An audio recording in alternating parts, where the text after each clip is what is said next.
আসসালামু আলাইকুম। হাসান রেফ্রিজারেশনের আজকে আরেকটি কাজ হচ্ছে একটি সিঙ্গার নো ফ্রস্ট ফ্রিজটি এই যে কুলিং চেম্বারের সাথে যে সেন্সরটা থাকে, এই যে এই সেন্সরটাকে আমরা প্রথমত চেক করে নেব।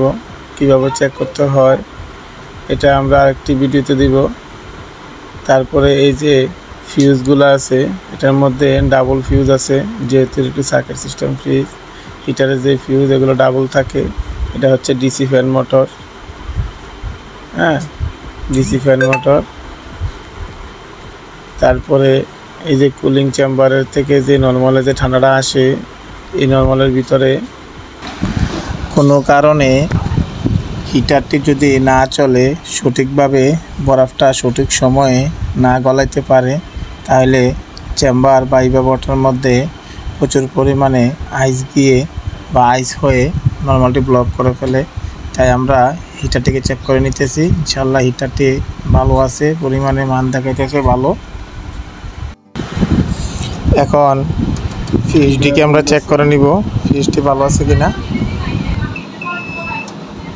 ঠিক আছে,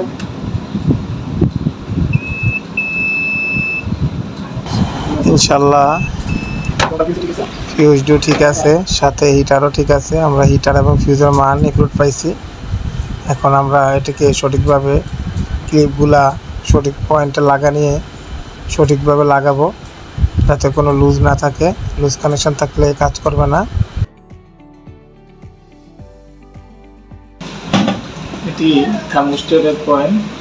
এটা যেহেতু একটা ডিজিটাল থার্মোস্ট্যাট, রেগুলেটর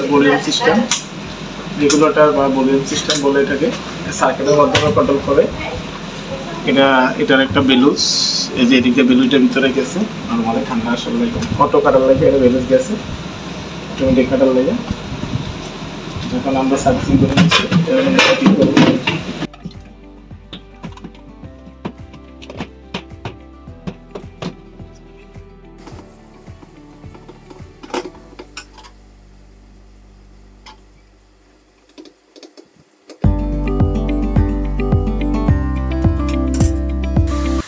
এখন নর্মালের বক্সটি ফিটিং করে নিলাম।